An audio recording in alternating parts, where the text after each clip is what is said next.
It's race day, baby. Today I'm racing a small Pennsylvania 50K on my way home to visit my nephew and my brand new second nephew who was just born last week.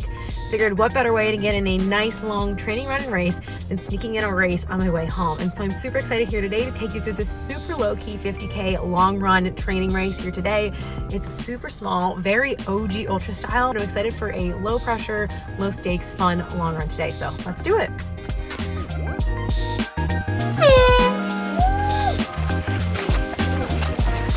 All right, we are 1 hour, 5 miles, and some change in. I've been kind of stuck in a cluster of people all day, so I haven't really been able to update a ton. Drank most of this bottle of Super Scratch. That has like 90 grams of carbs in it, so I didn't want to do the whole thing. Got some Gatorade and Coke at the first aid station. Feeling good so far. My legs are definitely a little toasted from this week of lifting. Downs feel super great. Flats feel fine. Ups are slow. That might catch up to me later in the day, but it's been cool so far this morning, so I've been kind of just rolling, and if I blow up, I blow up, but trying to enjoy the lower humidity and cooler morning while it's here. So let's send it into hour 2. Tell you what, they're calling this race on the rocks for a reason. Lots of rocks, lots and lots of classic Pennsylvania rocks. All right, first lap completed. We were at 2 hours, 16 minutes, and 11.44 miles. Definitely feel the legs getting a little flat. That second hour just don't really, the vibes were just not there, but I don't really feel bad. Chugging Coke a little too fast at aid stations definitely caught up to me, so I slowed down a little bit. The oscillation was making my stomach all bubbly, but we're feeling a little bit better now. Even though I did just chug a Coke back there.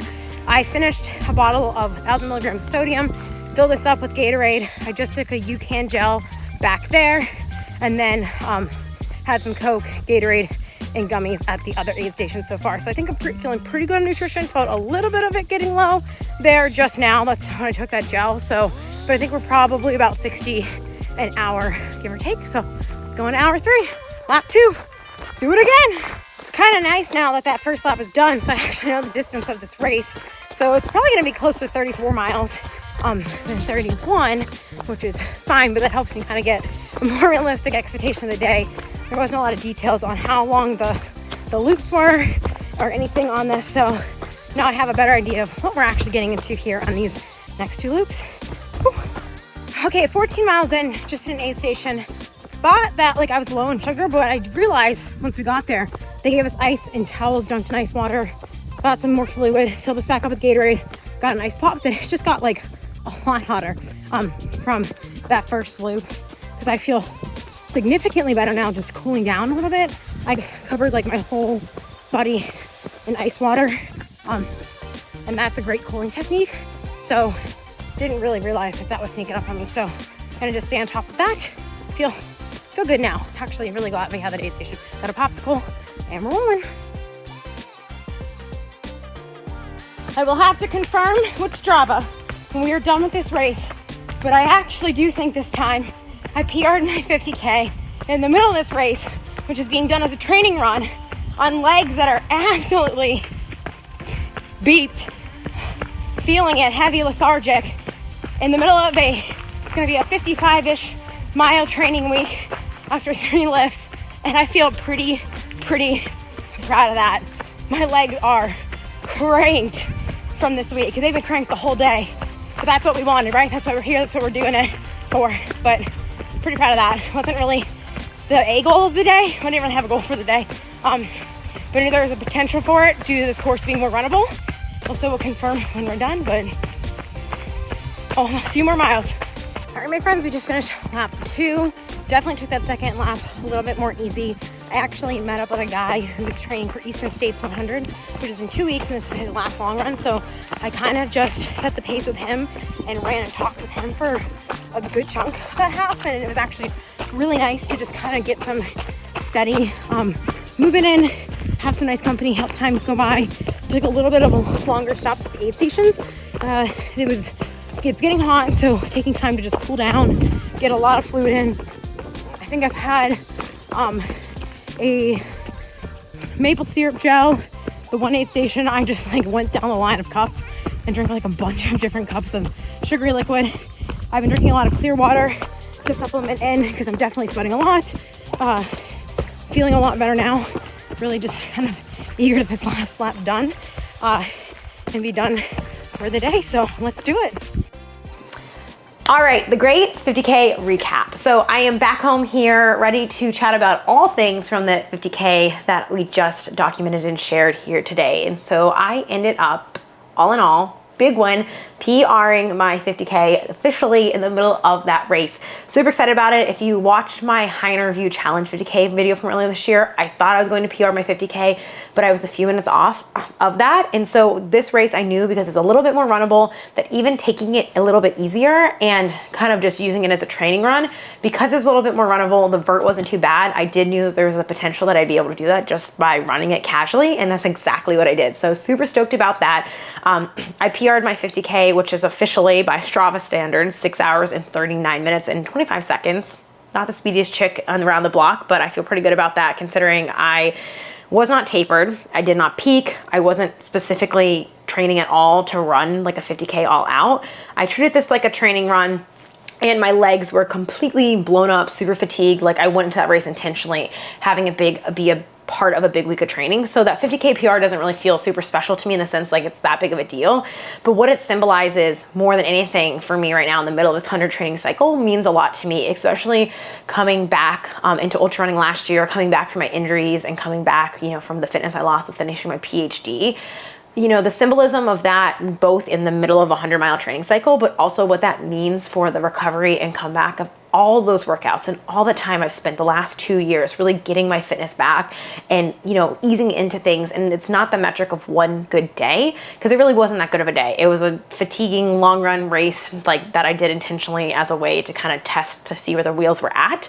But it was the accumulation of all of those runs and that belief in myself and choosing to humble my ego when I lost all the fitness and I was coming back from injury and put in the reps that it took to get to that point, and then that to be done in the middle of a big training week and a big training cycle really, to me, symbolically was a good sign that we were headed in the right direction and we were doing the things. And that fitness and big milestones of fitness take time, but that accumulated volume, consistently showing up, doing it even when it sucks and you're tired and it's hard, is the way in the light. So that, to me, I was in the end of that last lap, and I was like, God, this sucks. This is so bad. But like, I just got so lit up. I almost got emotional over it because I was like, you did the work to get back to this place. Like, you did that.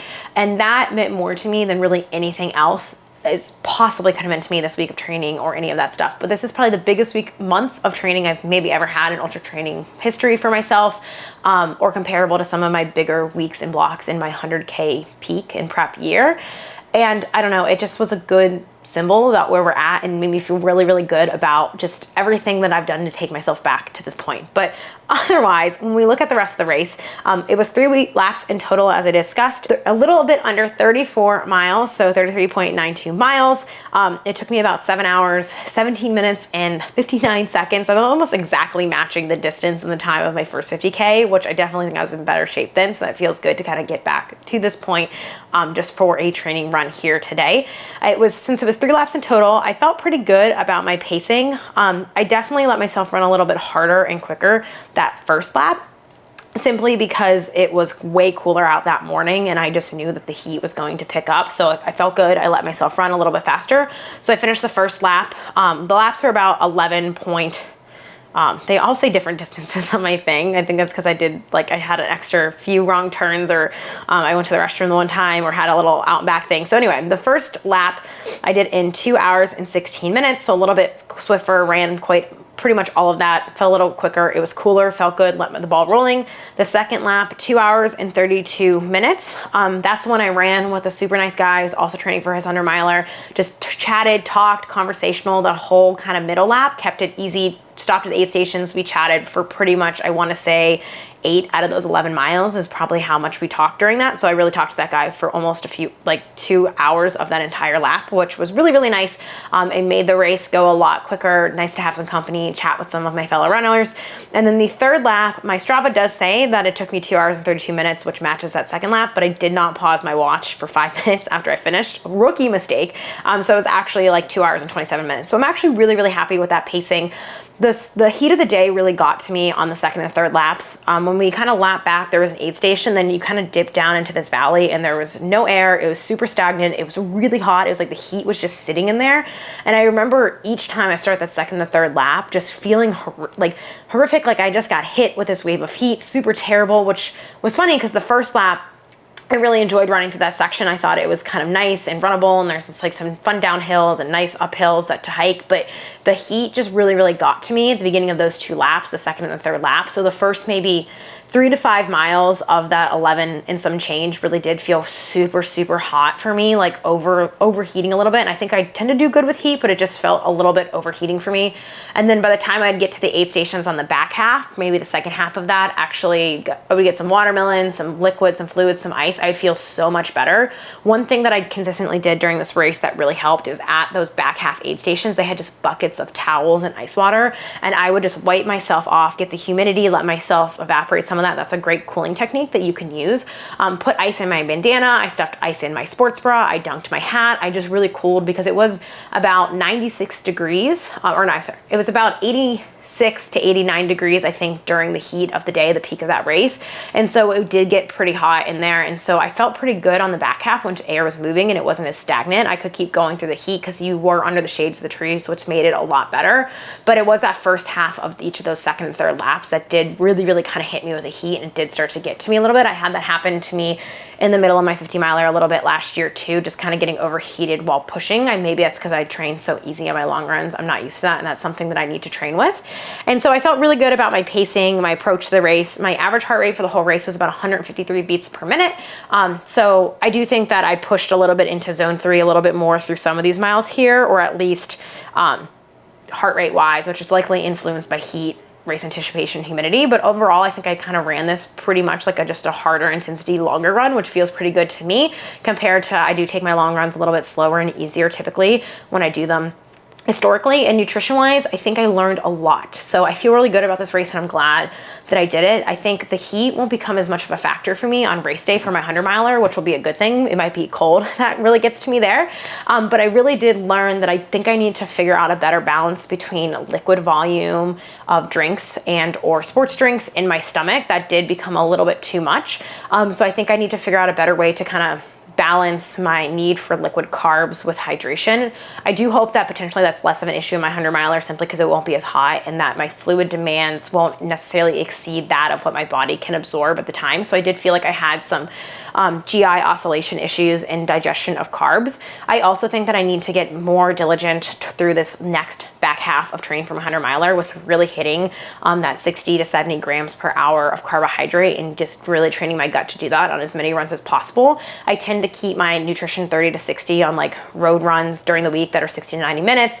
And I do pretty good on my long runs, but I think between having to cut my long run short and not hitting my nutrition targets the week that I had the stomach bug, matched with then just kind of only having one long run that had good nutrition on it before that race, I think maybe my gut tolerance just wasn't quite where it is or it used to be. And I do think that was a factor there as well. And I was not digesting the sugar content I was taking in at the intensity I was going at. And so I do think that that is something that I do need to work on and practice with training, but also with the intensity of a 100 miler being lowered in general and it being a late October race, hopefully that will remove the elements of heat and intensity that kind of make that an issue for me in these more intense races. And if I was ever to shift into like a faster 50K, that would be more helpful. And so something else that I'm also noticing with me, I do get a lot of reflux because I'm nervous Nancy with races.